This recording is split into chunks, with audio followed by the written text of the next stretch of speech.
hang on tight.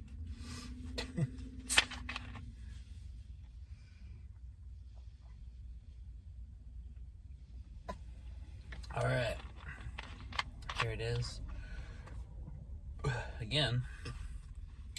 And it's called 12XU. No, actually it's it's my video message for my friend Lilla, a friend of mine who lives around and around the world while I'm lying and lonely.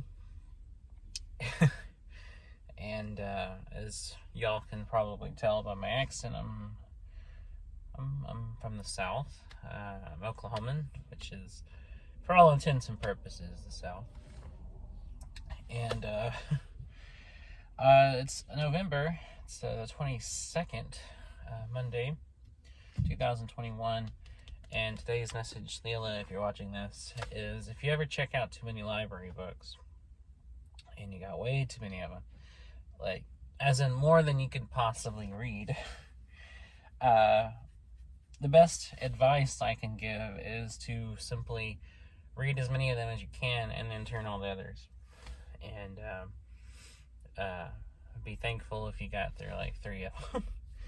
I'm speaking, of course, from real life experience. This happens to me every time I check out library books. I always check out way too many, with the intention of reading them all in one, like, one big readathon.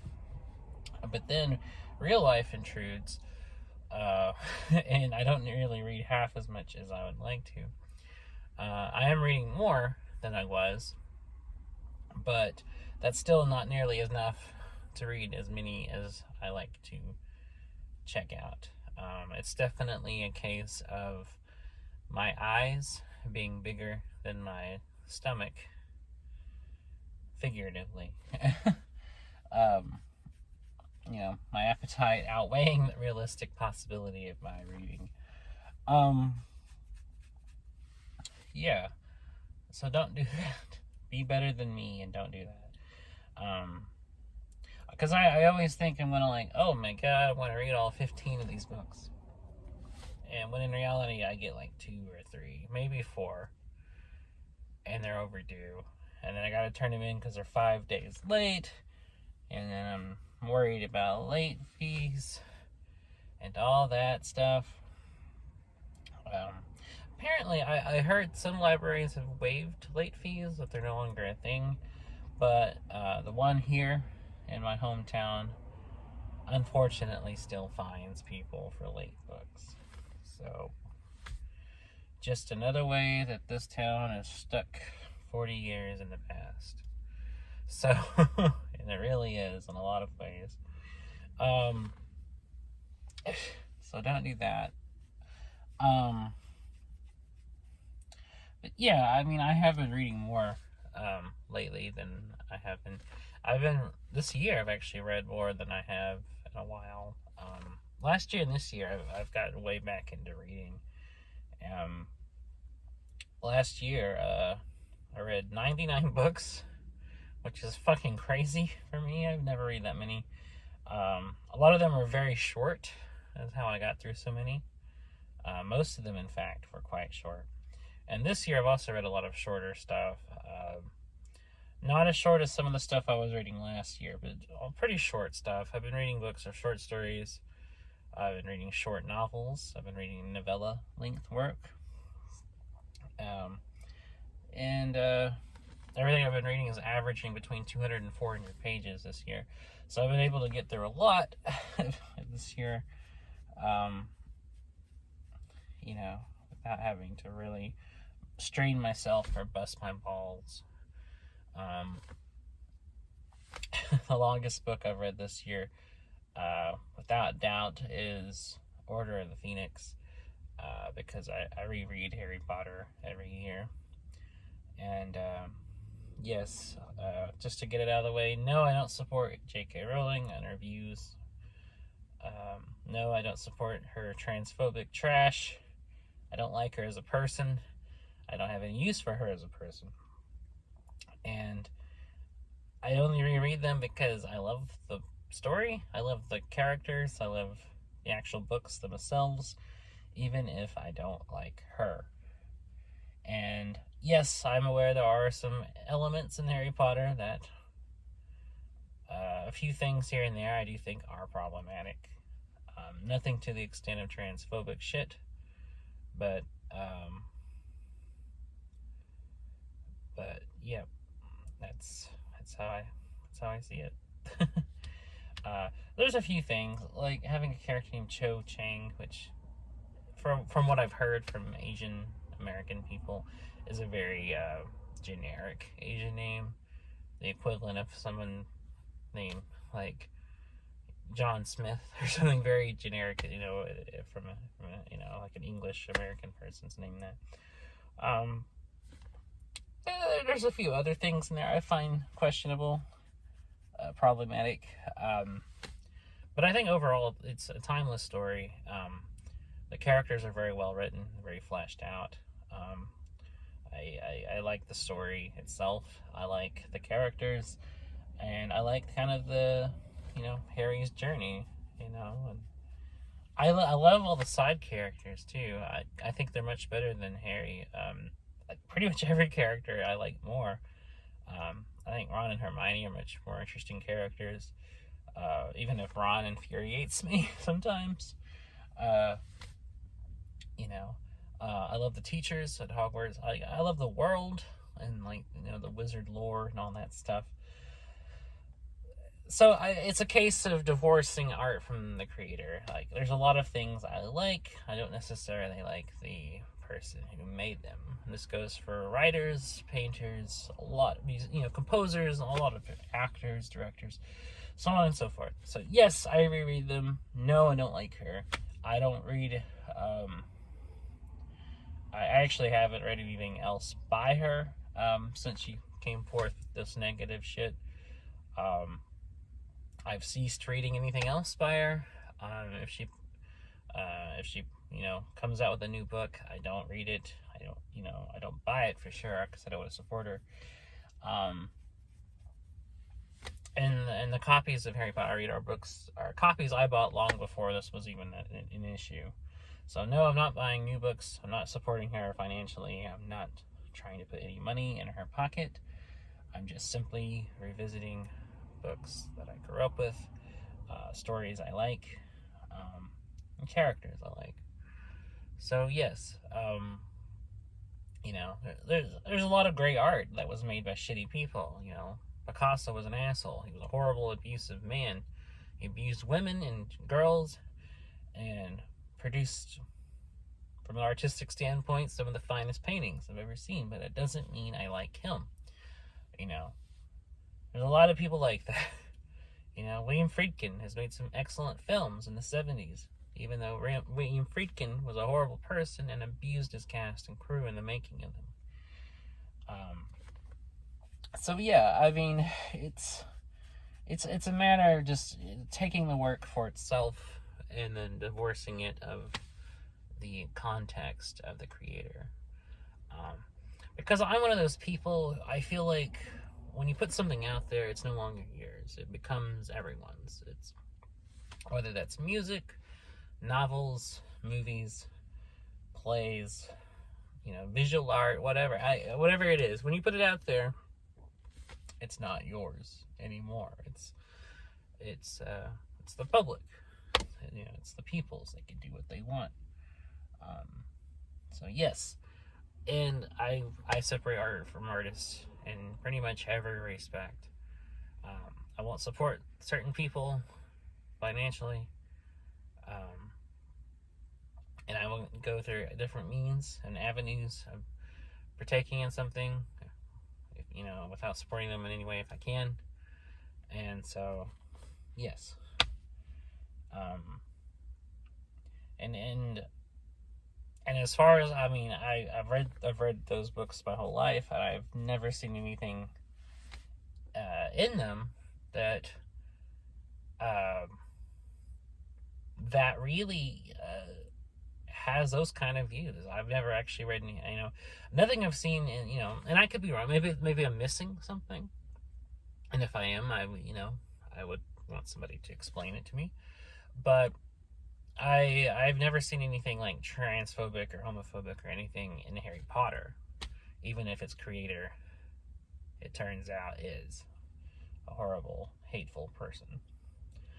Uh, you know, that being said, you know, classics written by people like, you know, written by people like, Bram Stoker and all those people, were also very misogynist and everything else. So, I mean, these people were terrible people. They produced great work, uh, you know. So, that's how I see it, But anyway, yes, those and everything else I've been reading quite shorter than that. But eclectic. I've been reading a pretty wide range of things, from nonfiction to graphic novels to poetry to different genres of fiction. I'm reading everything from crime fiction to horror to sci-fi to literary fiction. So it's been a very eclectic list, even if the books I've read, for the most part, haven't been very long. So, but I keep checking out things with the expectation that I'm going to read them, and then I just never really get around to it.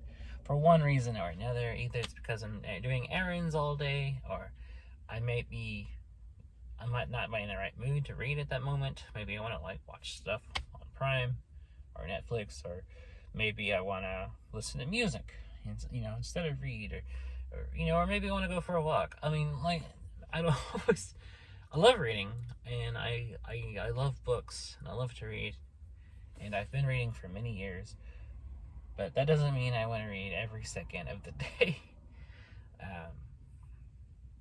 I read a lot, though. I mean, and when I'm not physically reading, I listen to a lot of audiobooks. So even when I am driving, when I am walking around, when I am, standing in line at the post office or the grocery store or whatever, I'm still trying to enjoy books. So even when I'm out and about, I still listen to audiobooks. I'm still taking in stories. I'm still listening to things. I'm still experiencing, new books, or at the very least, new to me. So, but sometimes I just want to listen to music. Sometimes I don't want to listen to a story. Sometimes I don't want to pick up a book and read, So, I'm only human. I have things I like to do besides one thing. Like everyone else, I contain multitudes. I like to do different things. I like to do different activities. Sometimes I want to eat a sandwich. Sometimes I want to go for a walk. Sometimes I want to drive around town listening to music. And sometimes I got shit I gotta do, like errands. Sometimes I gotta go, check my P.O. box at the post office. Sometimes I gotta, do a favor for my aunt who lives here in town. Sometimes I gotta go buy groceries. I do, that kind of stuff, the day-to-day stuff, as well. And, sometimes I'm doing that. Sometimes I want to listen to an audiobook while I'm doing all that. Sometimes I just want to listen to music. Nothing wrong with that. So, yeah, that's how I see it.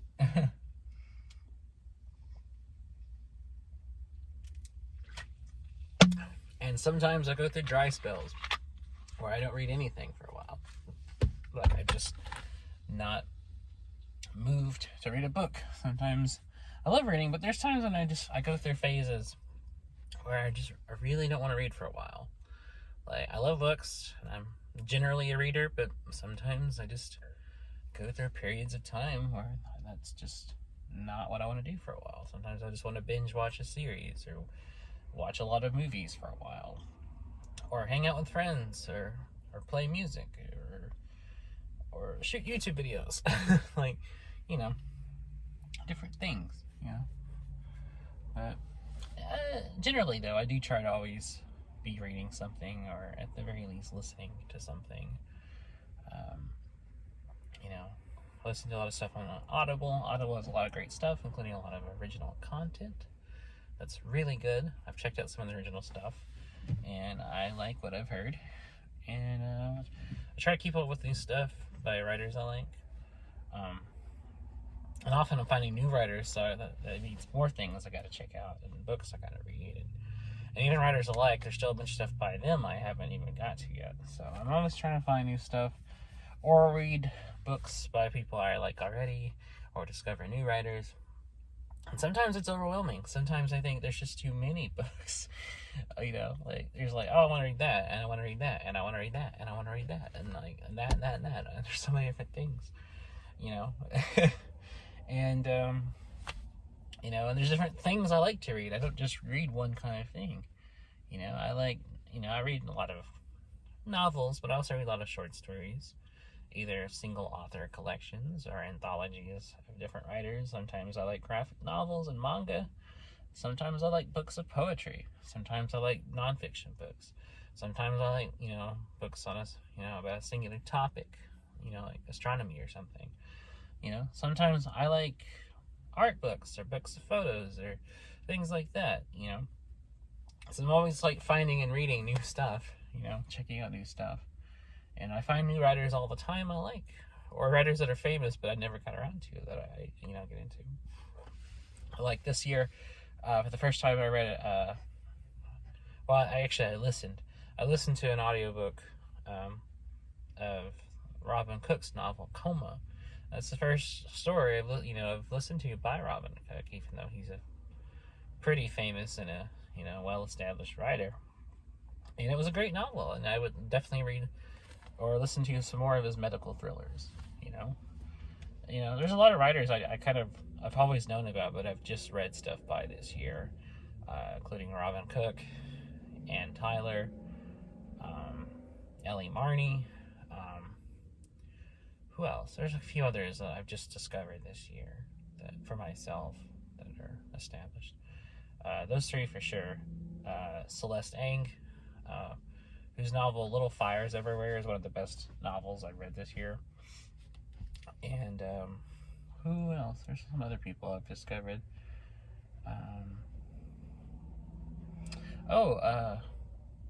This year. I think it was this year. I discovered Laura Lippman, who I've read 2 novels by this year, and they were both great. Looking forward to reading more by her. And who else? And I've also been reading stuff by writers I already like Laird Barron, Joyce Carol Oates,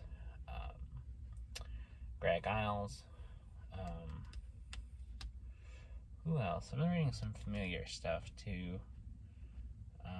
William Burroughs, Larry McMurtry, Stephen King, R.L. Stine. So I've been revisiting a lot of familiar writers I like as well, reading stuff by them this year. So it's kind of been a mix of reading stuff by writers I'm already familiar with and kind of branching out and reading stuff by writers who I've heard of by name but I've never read anything by before. So definitely trying to, kind of expand my horizons, read new stuff. And I've also even reread a few things this year. I reread The Books of Magic by Neil Gaiman this year. I reread the Fooly Cooly manga, which I read a lot. Read those. I reread Double Date, which is a book by R.L. Stine this year. I'm trying to think. I reread Where the Wild Things Are by Marie Sendak. It's a charming picture book that I really enjoy, and it still holds up, even as an adult, I think there's 1 or 2 other books that I actually reread, but I can't put my finger on them right now. I've also been reading series. I've been reading the J.P. Beaumont books by J.A. Jance, who is a great crime fiction writer. I've also been reading the Discworld books by Terry Pratchett, getting more into those this year, which is a comedic fantasy series. Who else? I think those are the main 2. I've been reading more of those 2 series than anything else this year. I just started a series by Greg Iles, which I read the second book first, not knowing it was the second one. I read a book by him this year called Turning Angel, and the first book was actually called The Devil's Punch Bowl. So I want to go back and read that. And he wrote some other series about this character named Penn Cage. It's like a short series he wrote about this character. I'd like to read the rest of those. And I read The first in a series of novels about a lawyer by John Grisham called A Time to Kill, which was a terrible novel. I don't think I'll be reading more by Grisham, or if I do read more by Grisham, I hope they're better, because I read some previous novels by him, and they were okay. But this one, good God, was a horrible novel. It was so racist. It was a very racist novel. It's a very racist story. I don't, I'm not going to go so far as to accuse him personally of being racist. I don't know John Grisham. I've never met him. I don't know him personally. I don't know what's in his mind. But his novel came off to me as being very racist and sexist as well. So it was a really bad book. Just shocking, because that was his first published novel.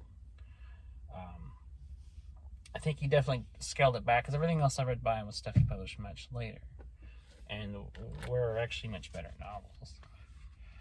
So, I don't know. Just going with what I see. So anyways, that's stuff I'm reading. I also read some graphic novels. I read, I forget the writer and artist, but I read a book called, I can't remember the name of it. It was a good book, too. It was a story, it was like a memoir about, like, their childhood. And I forget the name of it, but it was very good. And I forget the artist's name, too. Damn it. I was going to talk about it, and I can't even remember what the title was. And then I reread, like I said, Books of Magic, which is one of my favorite graphic novels by Neil Gaiman. And I read another Neil Gaiman comic, which Norse Mythology, Volume 1. Volume 2 is just around the corner. Looking forward to that. I also read a great book of poetry by my friend Bailey G. I don't know why I said Lee. Bailey G is a poet. I follow her on Twitter. She's a very good poet. She's published 2 books this year, one called Linear and the other called The Many Personalities of Me. I read Linear. I'm about to read Many Personalities. And her stuff is really good. It's very powerful. It touches me to the soul. And it's just stuff talking about her mental health and her struggles and her life. And she's an amazing poet. I recommend her. So check out Bailey G. And I guess I'll end the video on that note. But yeah, book video, talking about books. Love it. Read more books, everybody. Anyways, that's it for now. I'll be back tomorrow. Take care, Lilla. I hope you're feeling better. I know you're sick. I hope you get over your flu. And,